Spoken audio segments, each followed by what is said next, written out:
Yo, yo, yo, what's going on, everybody? It's your boy, a dude man, bro, and I'm just bringing you guys a quick video on stock market tips for beginners. I just want to get this out here, for all you stock traders who are just beginning. These are the tips and tricks, the things to do, the things to not do, to get you guys started. Wish I kind of had some of these tips when I was just starting. Maybe I wouldn't have lost so much money at the beginning, but that's how it do. Um, but this is going to be everything from how much you need to get started, the different trading platforms that you guys can use, what a stock is, what a stock needs, a little Christina Aguilera, who knows, but also how to do your research to find the stocks that you want to invest in, different financial things to cover and everything too. And things that I did, my bugaboos that I did that I wish I didn't do. So I hope you guys enjoy the video and let's jump into it. All right, so the first one we're gonna go over is how much money do you need to get started? There's no correct answer. There's no wrong answer to this. You can get started with anything from, $1 to 500 to 5,000 to $5 million. You can get started. What I found though is a new trader, the lower amount that you go with, the better, unless you've been doing your research and you have a guide to help you. I wouldn't mess with more than like $500 to $1,000 just starting out. It's really risky. You can lose everything. Another thing is, you're not going to get rich off of just one trade. It's very uncommon. Like these, Warren Buffett's, they don't get rich off of one trade. They keep on every single week consistently, and they're killing it consistently with their numbers. Volume and patience, that's how you make it good in this market. So don't go into just thinking that you're going to put all your money in, because those are the people that lose all their money, is when they go all in and then they end up broke.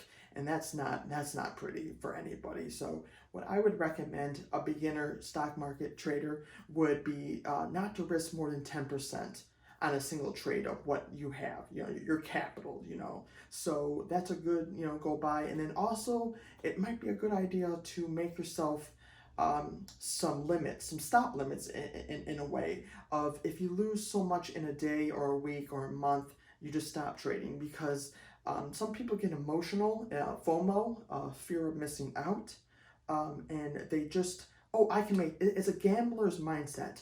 Oh, I can make my money back. Oh, I can do that. Oh, the next trade's going to be better. But if you're not in the right mindset, this market is gambling. So you don't want to be like that. You want a clear head and you want to make the best decisions you possibly can. All right, so the second thing I want to say is platforms. Those are, there's so many out there: Fidelity, Webull, Robinhood. I do have referral codes in the link below for Robinhood and Webull. You would get a free stock, I get a free stock. And, it's a win-win. You put $100 into your Webull account, you get 2 free stocks. I get a free stock, and it's awesome. So one thing though I will say about Webull is you have to wait a good amount of time to set up your account. And I'm an impatient person, and that's been very difficult throughout this whole stock market journey, because if you're impatient with stocks, sometimes they'll bite you in the ass. I'll be 100% honest with that. You know how many times I've been bit in the ass by a stock when I should have held it. FOMO is, a fear of missing out, when you sell stock and then it bumps up to $5, or if it bumps up to $5 and then it goes down to 1, and you're like, man, I should have sold that. But that will come with time. And what I learned is you go on, it's on to the next one, on to the next one. Jay-Z said it best. You don't worry about those trades that you did, you go on to the next one.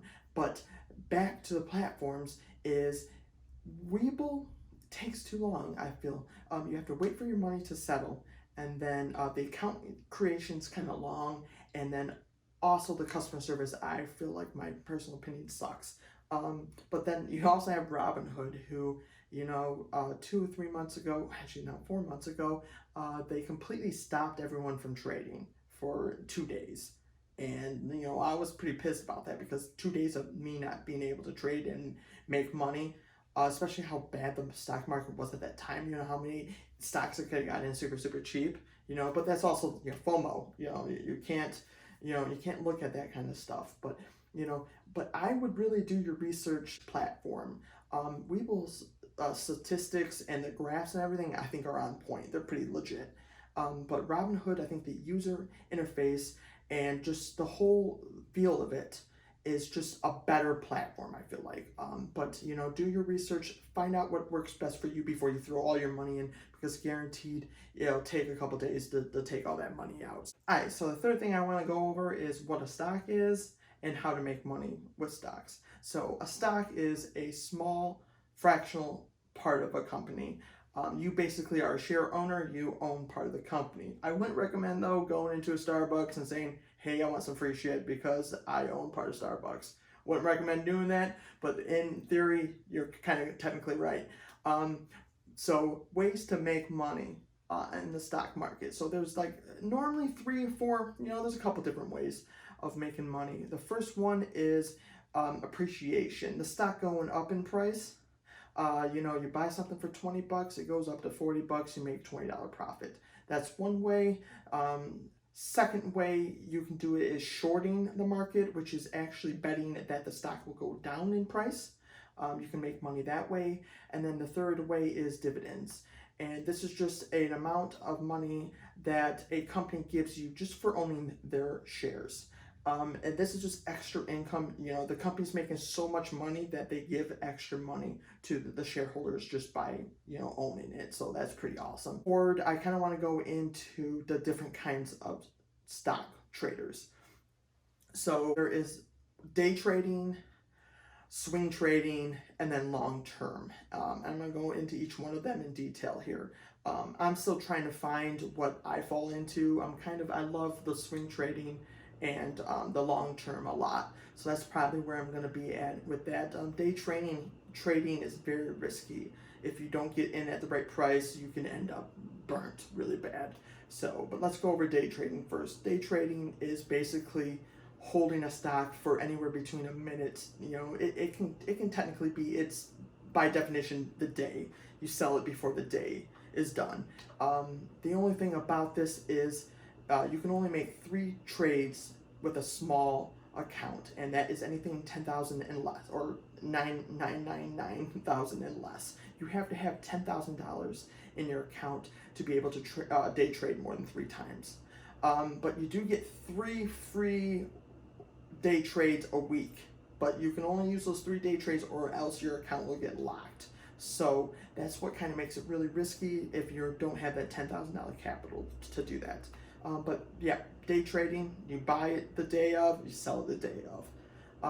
Next one is swing trading, and swing trading can be anything between, you know, you owning that, the next day you selling it, to 3-4 days to months. I mean, it doesn't really, that's what swing trading is. And long term is, you know, by definition, long term. You hold it between 3 months to a year. So those are the different kinds of traders. I would suggest that you try to figure out, you know, because it's based off your personality too.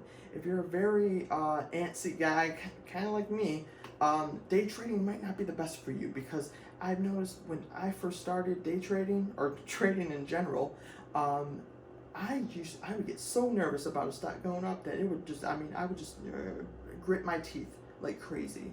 And that's not good, you know, that's not good for the blood pressure or anything. So figure out what works for you and then go for that, because that's the best way to do it. And, you know, you will fail.